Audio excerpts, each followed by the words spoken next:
नमस्कार, आप सभी को मेरा ढेर सारा प्रणाम। और आज की ये वीडियो सीटेट एस्पिरेंट्स के लिए ही है। और सीटेट एस्पिरेंट्स के मन में जो भी सवाल उठते हैं उन सारे सवालों के जवाब सटीक और सुस्पष्ट देने के लिए बन रहे हैं, क्योंकि अभी 12 फरवरी 2023 को मैंने भी सीटेट का एग्ज़ाम दिया था और दोनों पेपर्स को क्वालिफाई कर लिया है। तो मेरे मन में अभी 2-3 महीने पहले जो सवाल उठे थे या जो मेरे आसपास के स्टूडेंट्स थे जिन्होंने सीटेट के फॉर्म भरे थे, उनके मन में जो सवाल उठ रहे थे, उन्हीं सभी सवालों को इकट्ठा करके ये वीडियो स्पेशली आप लोग के लिए बनाई जा रही है कि अब तो हमने सीटेट का फॉर्म भर दिया, लेकिन अब बात ये आती है कि हम क्या पढ़ेंगे, कैसे पढ़ेंगे, कितना पढ़ेंगे और कहाँ से पढ़ेंगे। किताब से पढ़ेंगे या ऑनलाइन पढ़ेंगे। किताब भी लें तो कौन सी किताब बेस्ट होगी, कौन सा चैनल बेस्ट होगा। और फिलहाल हम आपको दिखाएंगे कि मेरा स्कोर कार्ड कितना हुआ। तो चलते हैं। पहला पॉइंट हमारा यही है कि सीटेट एग्ज़ाम में हम पढ़ेंगे क्या। तो सबसे पहले हमें एग्ज़ाम का मॉडल समझना होगा कि सीटेट एग्ज़ाम का मॉडल कैसा होता है। सीटेट एग्ज़ाम में 2 परीक्षाएं होती हैं, एक कक्षा 1 से कक्षा 5 के लिए प्राथमिक परीक्षा और कक्षा 6 से कक्षा 8 के लिए जूनियर। यहाँ पर प्रश्नों की कुल संख्या 150 होती है, कुल अंक भी 150 होगा और समय इसके लिए 2.5 घंटे का मिलेगा। परीक्षा का प्रकार भी वस्तुनिष्ठ होगा। अब देखते हैं हम प्राथमिक का क्या सिलेबस है। तो प्राथमिक के सिलेबस में हमें मिलते हैं 5 पॉइंट।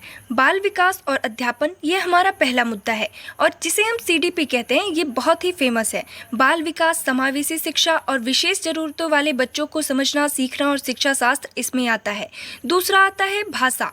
अब इस भाषा 1 में हम हिंदी आम रूप से ले लेते हैं और भाषा 2 में अंग्रेजी या संस्कृत का चुनाव करते हैं। फिर आते हैं पर्यावरण अध्ययन पर। पर्यावरण अध्ययन जिसे हम ईवीएस बोलते हैं और इसमें परिवार, मित्र, भोजन, आश्रय, जल यात्रा, शैक्षणिक मुद्दे इत्यादि होते हैं। फिर मैथ आती है और मैथ बहुत ही हाई लेवल का नहीं आता, जबकि सामान्य प्रकार का आता है, जैसे संख्या प्रणाली, गणितीय संक्रियाएं, जोड़, घटाव, गुणा, भाग, ज्यामिति, आकृतियां और स्थानिक समझ, शैक्षणिक मुद्दे इत्यादि। और सबसे अहम बात कि ये सारे 5 पॉइंट 30-30 नंबर के होते हैं, जो कुल मिलाकर 150 अंक देते हैं। बढ़ते हैं कि जूनियर का सिलेबस क्या होता है। जूनियर का मॉडल भी ठीक इसी प्रकार होता है कि प्रश्नों की संख्या 150 होती है, कुल अंक 150 होते हैं, समय 2.5 घंटे होते हैं और परीक्षा का प्रकार भी वस्तुनिष्ठ होता है। सिलेबस इसका कुछ ऐसा होता है। बाल विकास और अध्यापन सीडीपी इसमें भी होता है। बाल विकास, समावेशी शिक्षा, विशेष ज़रूरतों वाले बच्चों को समझना, सीखना और शिक्षा शास्त्र। भाषा 1 भी सेम होती है, आप हिंदी ले सकते हैं। भाषा 2 में अंग्रेजी या संस्कृत का चुनाव कर सकते हैं। फिर बात आती है गणित विज्ञान वाले वर्ग की और सामाजिक अध्ययन वाले वर्ग की। जो बच्चे बीएससी किए रहते हैं, साइंस साइड से रहते हैं, और जो बच्चे आर्ट साइड से रहते हैं उनके लिए सामाजिक अध्ययन जैसे इतिहास, भूगोल, सामाजिक और राजनीतिक जीवन, और जो बच्चे साइंस साइड से रहते हैं उनके लिए गणित और विज्ञान। इन दोनों को मिला के आपको 60 अंक प्रदान किया जाता है। तो 30, 30, 30 और 60 ये चारों मिलके 150 अंक बनते हैं। अब बात करते हैं आगे कि ये हमारा सिलेबस तो स्पष्ट हो चुका है, लेकिन अब इसको पढ़ना कैसे है, कैसे पढ़ें। पढ़ते हैं, देखते हैं। पहले नंबर बात ये आती है कि पढ़ने के लिए हमको कॉन्सेप्ट पढ़ना होगा और उसके बाद रिवीजन उसका करना होगा, क्योंकि कॉन्सेप्ट इसमें क्या है, सीटेट परीक्षा आयोजित करवाने वालों के दिमाग में क्या चल रहा है कि वो किस प्रकार से लेना चाह रहे हैं। इसमें 15 नंबर पेडागॉजी के दिए जाते हैं, 15 नंबर आपको कंटेंट के दिए जाते हैं। तो इसका देने का मतलब यही है कि हम बच्चों को समझें ज़्यादा से ज़्यादा, इसलिए कॉन्सेप्ट को अच्छी तरीके से पढ़ें और उसके बाद रिवीजन करें। फिर दूसरा पॉइंट ये है कि पिछले साल के जो भी प्रश्न पत्र हैं उनको उलट उलट के देखें और उसमें से पता लगाने की कोशिश करें कि किस प्रकार के प्रश्न किस कंटेंट से आते हैं। जब ये पूरा काम पूरा हो जाए तो फिर तीसरे नंबर पे आएँ और पिछले साल के प्रश्न पत्रों को लगातार हल करते रहें और अपने आप को जांचें कि हम कहाँ पर कमज़ोर पड़ रहे हैं, और उसके बाद उस टॉपिक को बढ़िया से तैयार करके हम समग्र रूप से अपनी तैयारी को जांच सकते हैं। मैं आशा करती हूँ कि आप लोग को ये तो समझ में आ गया होगा कि हमें क्या पढ़ना है और कैसे पढ़ना है। अब बढ़ते हैं आगे कि कितना पढ़ना है। सिलेबस तो है ही, हमें पूरा सागर नहीं पीना, बल्कि उसमें से कुछ जल की बूंदें ही काफ़ी हैं। अब देखते हैं बाल विकास और शिक्षा शास्त्र में क्या क्या चीज़ें आती हैं। इसमें 30 प्रश्न में बाल विकास से संबंधित 15 प्रश्न और समावेशी शिक्षा की अवधारणा, बच्चों की समझ का आकलन से 5 प्रश्न, शिक्षा और अध्यापन से संबंधित 10 प्रश्न। आपको बाल विकास में जैसे पियाजे, कोलबर्ग, वाइगोत्स्की, इनके महत्वपूर्ण जो दृष्टिकोण थे बच्चों को लेकर, बच्चों के विकास के सिद्धांत क्या है, विकास की अवधारणाएं क्या है, समाजीकरण की प्रक्रिया क्या है, इन्हीं सब मुद्दों को पढ़ना होगा। समावेशी शिक्षा की क्या अवधारणा है, इन सब पे विशेष ध्यान रखना होगा। ये तो बात हो गई सीडीपी की। बढ़ते हैं आगे। जो भाषा पहली आती है, इसमें गद्य और पद्य से संबंधित एक पैसेज पूछा जाता है, पद्यांश गद्यांश पूछे जाते हैं और उसमें से आपको उत्तर देने होते हैं। और दोबारा 15 प्रश्न आपको भाषा विकास से संबंधित मिलते हैं, जहाँ पे भाषा कैसे सीखी जाती है, उसका अधिग्रहण कैसे होता है, भाषा शिक्षण के क्या सिद्धांत होते हैं, सुनने और बोलने की क्या भूमिका होती है, भाषा के कौशल कैसे होते हैं, इत्यादि विषय से संबंधित प्रश्न होते हैं। बढ़ते हैं भाषा 2 की तरफ। भाषा 2 भी ऐसे ही होता है। उसमें 15 प्रश्न बोध, व्याकरण, मौखिक क्षमता पर प्रश्न के साथ 2 अपठित गद्यांश होते हैं। और फिर भाषा विकास का शिक्षण से संबंधित 15 प्रश्न होते हैं।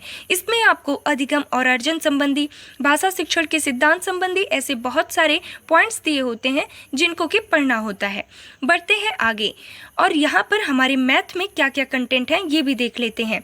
गणित में 15 प्रश्न, इधर ज्यामिति, आकार, स्थानिक समझ, संख्या, जोड़ और घटाव, गुणन, विभाजन, माप, वजन, समय, आयतन, डाटा हैंडलिंग, पैटर्न्स, पैसे से आते हैं। जबकि 15 प्रश्न गणित की प्रकृति कैसी है, बच्चों की तार्किक सोच कैसी है, पैटर्न और अर्थ कैसे बनाते हैं, सिलेबस में गणित का क्या स्थान होता है, गणित की क्या भाषा होती है, सामुदायिक गणित क्या होता है, मतलब कि बच्चे खेल खेल में अपने समाज से क्या सीख जाते हैं, औपचारिक और अनौपचारिक तरीकों के माध्यम से मूल्यांकन कैसे होता है, शिक्षण की समस्याएं क्या हैं, इन्हें देखना होता है। और यहाँ पर ईवीएस में पर्यावरण से संबंधित, परिवार दोस्तों से संबंधित, रिश्तों, कार्य, खेल, जानवर, पौधे, भोजन, घर, पानी, यात्रा, चीज़ें जो हम करते हैं, इनसे संबंधित 15 प्रश्न और शैक्षणिक मुद्दों से संबंधित भी 15 प्रश्न आते हैं। और अब हम बढ़ते हैं आगे। हम आशा करते हैं कि कितना पढ़ना है ये बात आपको स्पष्ट हो चुकी होगी। अब हम कहाँ से पढ़ें? हमारे पास तो बहुत सारी चीज़ें हो गई पढ़ने के लिए, लेकिन अब हम किताब की सहारा लें या ऑनलाइन किसी यूट्यूब चैनल का सहारा लें, तो इस समय दोनों ही हमारे लिए कारगर साबित होंगे। हम ऑनलाइन और किताब दोनों के माध्यम से अपनी सफलता को सुनिश्चित करेंगे। लेकिन किस किताब से, किस चैनल से? तो इसमें बहुत सारे लोग हैं और इसमें बहुत सारी किताबें भी हैं जो आपको एक अच्छा कंटेंट देती हैं। मैं बात करती हूँ 2 बहुत ही फेमस किताबों की। ये सीटेट का यूथ कंपटीशन और किरण पब्लिकेशन के ये दोनों बुक हैं और आपको कक्षा 1 से 5 और कक्षा 6 से 8 तक की ये दोनों किताबें मिल जाएंगी। मैंने ये दोनों ही किताबें ली थी और दोनों ही किताबों को अच्छी तरीके से पढ़ा था। मैं आपको दिखाना चाहूँगी कि जब मैंने ये किरण पब्लिकेशन की किताब ली थी तो इसका रिव्यू मैंने अपने YouTube चैनल पर डाला था और इसके रिव्यू पर लगभग 1.5 लाख से भी ज़्यादा लोगों ने इसको देखा। और ये सिर्फ मेरे विचार नहीं बल्कि उन 1.5 लाख लोगों के विचार हैं कि ये पुस्तक कैसी है, क्योंकि इस पुस्तक को बहुत लोग सपोर्ट भी करते हैं और इसके बारे में बताते हैं। तो देखिए आप आगे कि लोगों का रिस्पॉन्स क्या रहा इस किताब को लेकर के। यहाँ पर मैंने बहुत सारे कमेंट्स देखे और यहाँ पे लोग ये भी बता रहे हैं कि इसमें कुछ आंसर्स गलत दिए हुए हैं। तो मैं आपको एकदम स्पष्ट बताना चाहूँगी कि हाँ, इस किताब में कभी कभी आपको 30 प्रश्न में से 1-2 प्रश्न ऐसे मिल जाएंगे जो कुछ आंसर में अलग लिखा होगा और एक्सप्लेनेशन में उसके कुछ अलग होगा। तो हाँ, ये बात आपको तब स्पष्ट पता चल पाएगी जब आपका कंटेंट तैयार होगा। नहीं तो अगर आप अभी शुरुआती दौर में हैं अपने एग्ज़ाम की तैयारी को लेकर और आप तुरंत इस किताब पर आएंगे तो आप गलत जानकारी को अपने दिमाग में लेंगे। लेकिन जब आप कंटेंट को पहले पूरी अच्छे तरीके से पढ़े रहेंगे तो आपको सही और गलत को पहचानने में बहुत ही आसानी हो जाएगी। बढ़ते हैं आगे। इन सब को पढ़ने के बाद किताब और यूट्यूब चैनल भी बहुत सारे हैं, आप उन सभी का सहारा ले सकते हैं। लेकिन आप अपने आप को जांचिए कि मेरा कौन सा चैनल सिलेबस को पूरा करने में मदद कर रहा है और मेरे पुराने प्रश्न पत्रों को हल करने में उनकी मदद मिल रही है। कुछ भी मत पढ़ते चले जाइएगा। और यहाँ पे बात आती है टेस्ट सीरीज और मार्क टेस्ट की। मैंने किताबें पढ़ी लेकिन उससे ज़्यादा टेस्ट सीरीज़ पर भरोसा किया, क्योंकि टेस्ट सीरीज़ देने से क्या हो जाता है कि हमको एग्ज़ाम का पैटर्न पता चल जाता है, एग्ज़ाम कितने समय में हल करना है इसका अंदाज़ा लग जाता है, किस प्रकार से प्रश्न आएंगे उनको मैं किस प्रकार से दे सकती हूँ, इन सभी चीज़ों को वहाँ पर जांचा जा सकता है। तो टेस्ट आप लोग ज़रूर से ज़रूर दें। फिर अब आइए मैं आपको अंतिम में बताना चाहूँगी कि मेरा स्कोर कार्ड कितना था। तो मैंने 119 नंबर प्राथमिक में पाए और 105 नंबर जूनियर में पाए।